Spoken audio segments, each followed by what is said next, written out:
In 2014, the quiet suburb of Waukesha, Wisconsin became the locus of a national conversation about adolescence, mental illness, digital folklore, and the permeability of childhood imagination.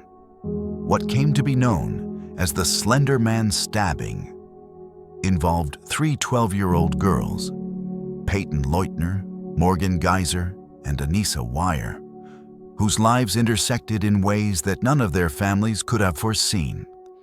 The incident, carried out in a wooded corner of David's Park, became a symbol of both the fragility of developing minds and the complexity of a digital age in which fictional horror can mingle with real-world vulnerability. This video presents the events and its circumstances. The story stretches across the myth-making structures of the internet, the inner worlds of two young girls grappling with fear, imagination, and psychological instability, and the broader societal implications of a crime that seemed impossible to reconcile with the innocence usually associated with childhood. What follows is an examination of the causes, cultural background, unfolding events, long-term consequences, and institutional aftermath of a case that continues to inform discussions about youth mental health, digital literacy, and community responsibility. Waukesha is characterized by neighborhoods lined with modest homes, green spaces, and community gathering points. It resembles the kind of suburb that planners designed with families in mind. Accessible schools, recreational parks, walking paths, and familiar streets where children often feel an unspoken permission to explore. David's Park, the location later tied to national headlines, represented this sense of locality and safety. Its mix of open areas and lightly wooded spaces made it an ordinary site for play, exploration, and social activities. What sets this community apart in retrospect is not its uniqueness, but its ordinariness. When a violent incident occurs in a location well-known and deeply trusted, it fractures the perception of predictability that suburban life is built upon. For residents of Waukesha, the incident challenged assumptions about security and childhood behavior. The park, once a symbol of community comfort, became the focal point of grief, confusion, and scrutiny.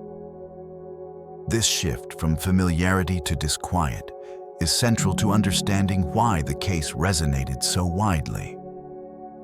A story like this occurring in a remote or already troubled area might have seemed more comprehensible to the national imagination, but occurring in a typical American suburb, it raised unsettling questions about how such an event could take root in a setting built to protect young people. The origin of Slender Man lies not in ancient myth nor professional fiction, but in online creative experimentation. Emerging from a contest on a web forum dedicated to user-generated stories, the character was created as an unsettling figure designed to provoke curiosity and fear. Tall, faceless, and dressed in a dark suit, he became a collaborative project. Users contributed drawings, narratives, and fictional sightings that strengthened the character's lore. Over time, this shared creativity produced a sprawling mythology that circulated widely among younger internet users. Slender Man differed from traditional monsters because he belonged to a participatory culture. His identity was flexible, malleable, and shaped by the imagination of thousands of contributors. This made the myth dynamic and immersive, a form of digital folklore that encouraged readers to become co-authors rather than passive consumers. For most young people, Slender Man remained clearly fictional. The appeal lay in the thrill of horror and the creativity within the community. Yet the collaborative nature of the myth also blurred boundaries. When a story is told repeatedly across platforms, framed as found footage or true accounts, and accompanied by images designed to mimic realism, certain vulnerable individuals may struggle to distinguish between narrative and reality. It is in this space, where imagination deepens into belief, that Morgan Gazer and Anissa Weier eventually found themselves entangled. To understand how the mythology affected Morgan and Anissa, one must delve into the psychological and emotional contexts that shaped their inner lives. In the years surrounding the incident, Morgan was experiencing the beginning stages of a serious psychiatric condition. Symptoms such as hallucinations, impaired reality testing, and disorganized thought patterns were not immediately recognized as signs of illness, partly because childhood expressions of such symptoms can be subtle or easily misinterpreted. Her perception of the world was increasingly distorted. Fiction and reality did not remain distinct categories. Instead, they blended into a singular internal logic. For her, Slender Man was not merely a fictional figure. He was intertwined with fears, delusional beliefs, and an overwhelming sense of obligation that she lacked the cognitive maturity or medical support to challenge. Anissa's vulnerability stemmed not from psychosis, but from emotional and social factors. She often struggled with friendships and belonging, and the burgeoning world of online horror provided both escape and fascination. When she encountered the Slender Man myth, it offered her a form of immersion that felt powerful and meaningful. Most crucially, Anissa formed a close friendship with Morgan, an intense bond that magnified both girls' difficulties. Anissa was deeply influenced by Morgan's conviction, and Morgan relied on Anissa for reinforcement.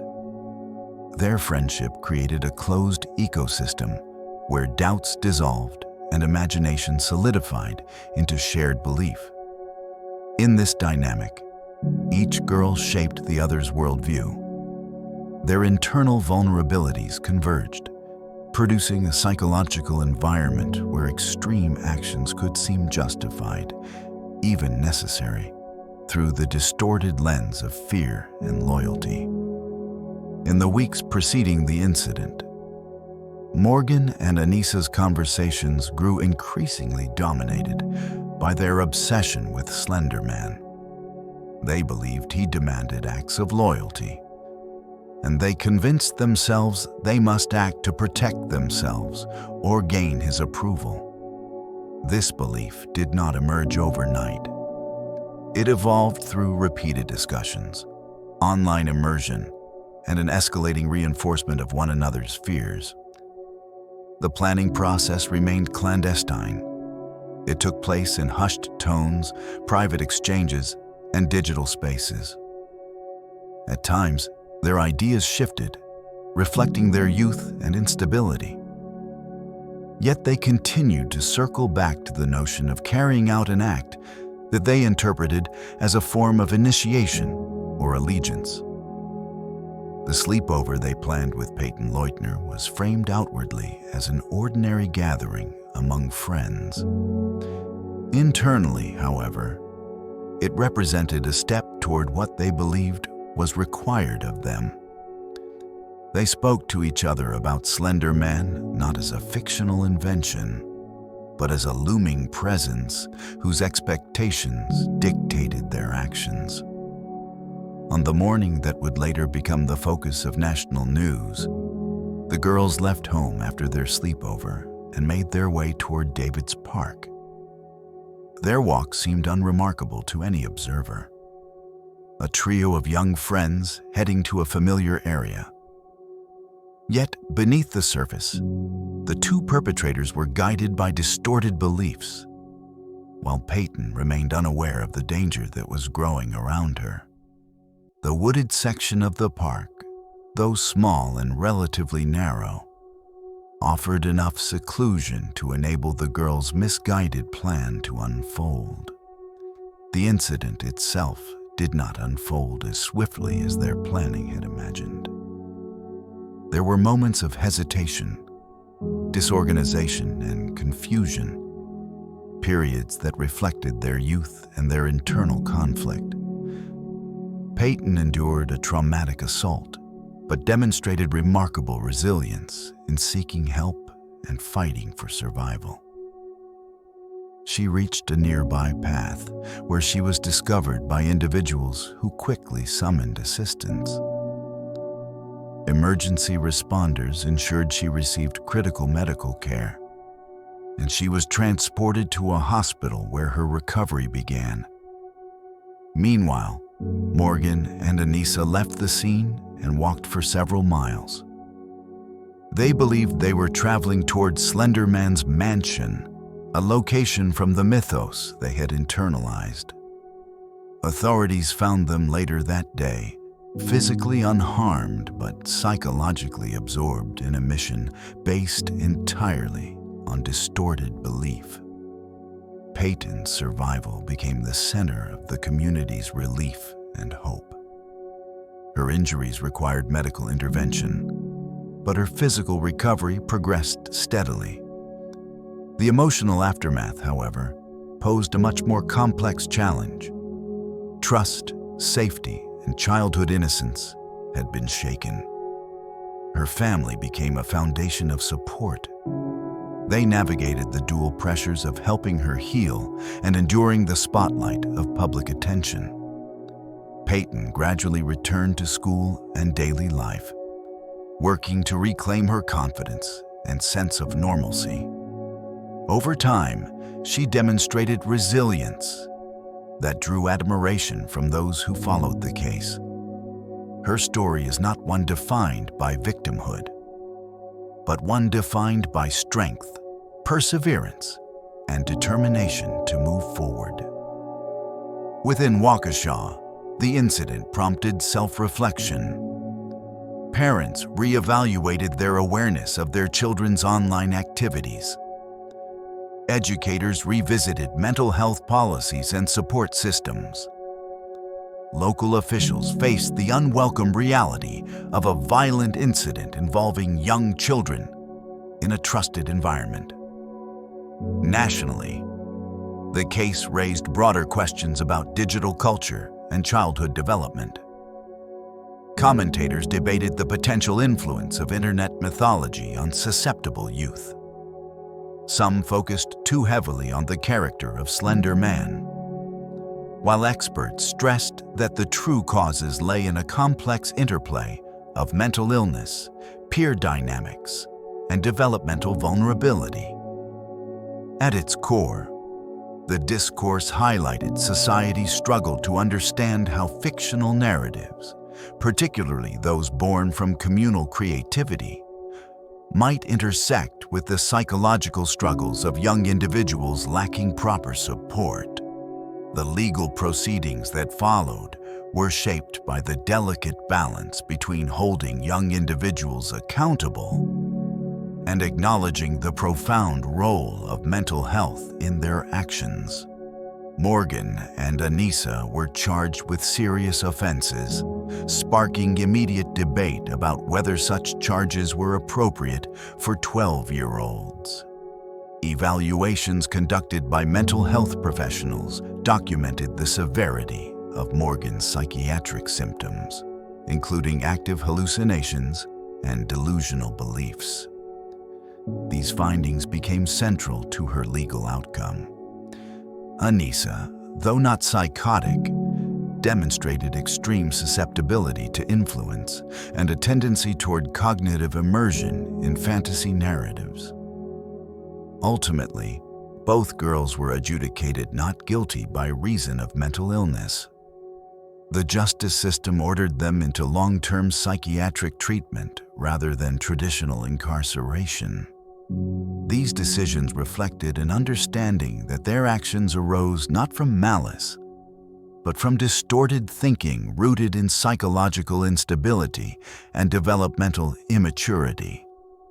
Public reactions varied. Some advocated compassion. Others feared the implications of releasing individuals who had participated in serious violence. The case thus tested the public's willingness to view juvenile offenders through a rehabilitative lens. Psychiatric commitment for minors involves a structured environment focused on stabilization, therapy, and assessment. Morgan and Anissa entered facilities designed to manage their respective needs, one requiring intensive treatment for psychosis, the other needing supervision and therapeutic support for emotional vulnerability and atypical thought processes.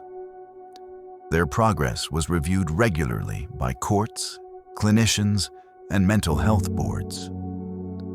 Over time, one was granted conditional release with strict supervision, while the other continued in more secure care. The journey did not end with legal closure.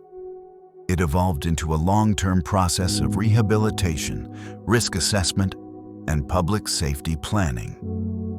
This aspect of the case underscores an essential truth.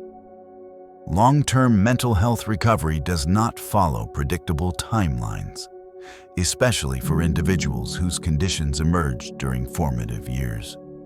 No single factor can explain why the incident occurred.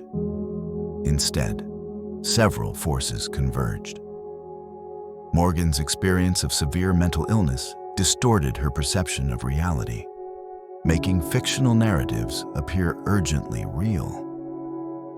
Anissa's emotional vulnerabilities and strong identification with online stories made her susceptible to adopting beliefs she might otherwise have questioned. Their friendship amplified these tendencies, reinforcing fears instead of challenging them. Their developmental stage impaired their ability to evaluate consequences or differentiate fantasy from obligation. Environmental gaps in mental health recognition left their struggles unnoticed until their internal worlds had already collided with dangerous ideas. Together, these threads formed the backdrop against which the incident unfolded.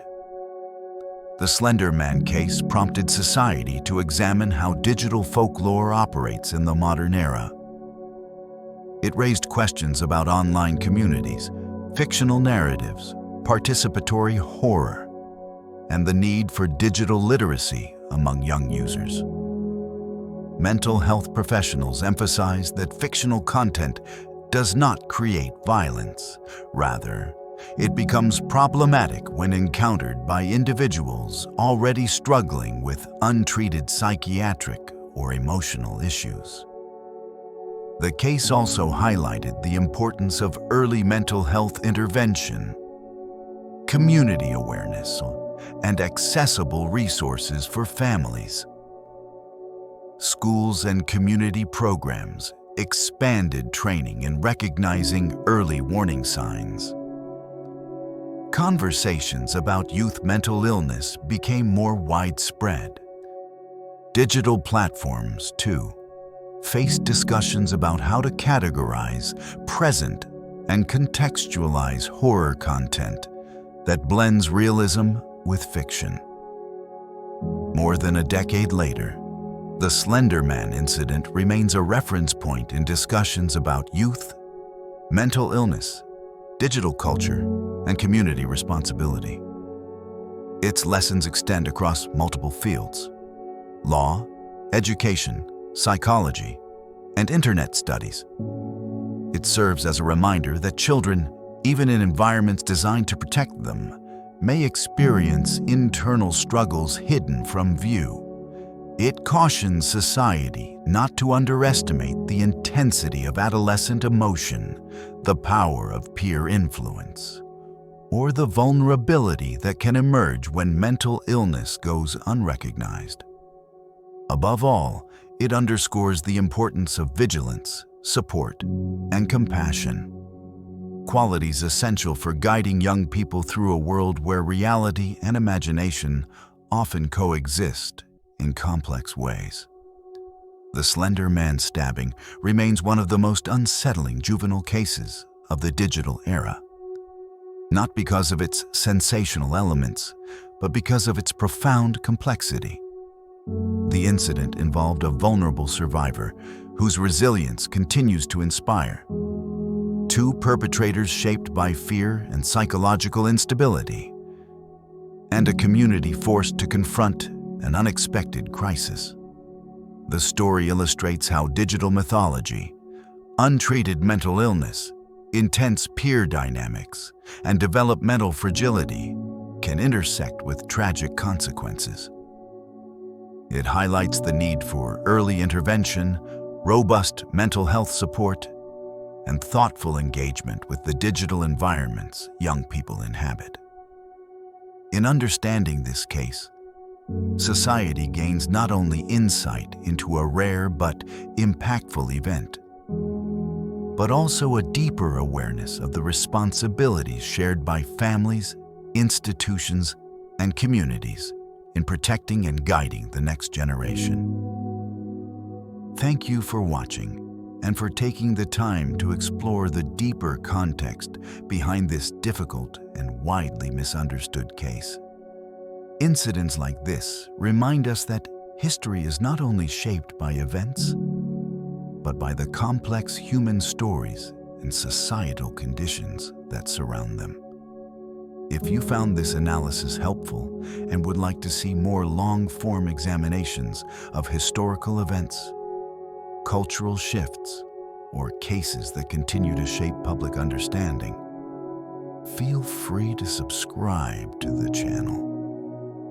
Your support allows these in-depth projects to continue. As always, stay curious, stay informed, and take care.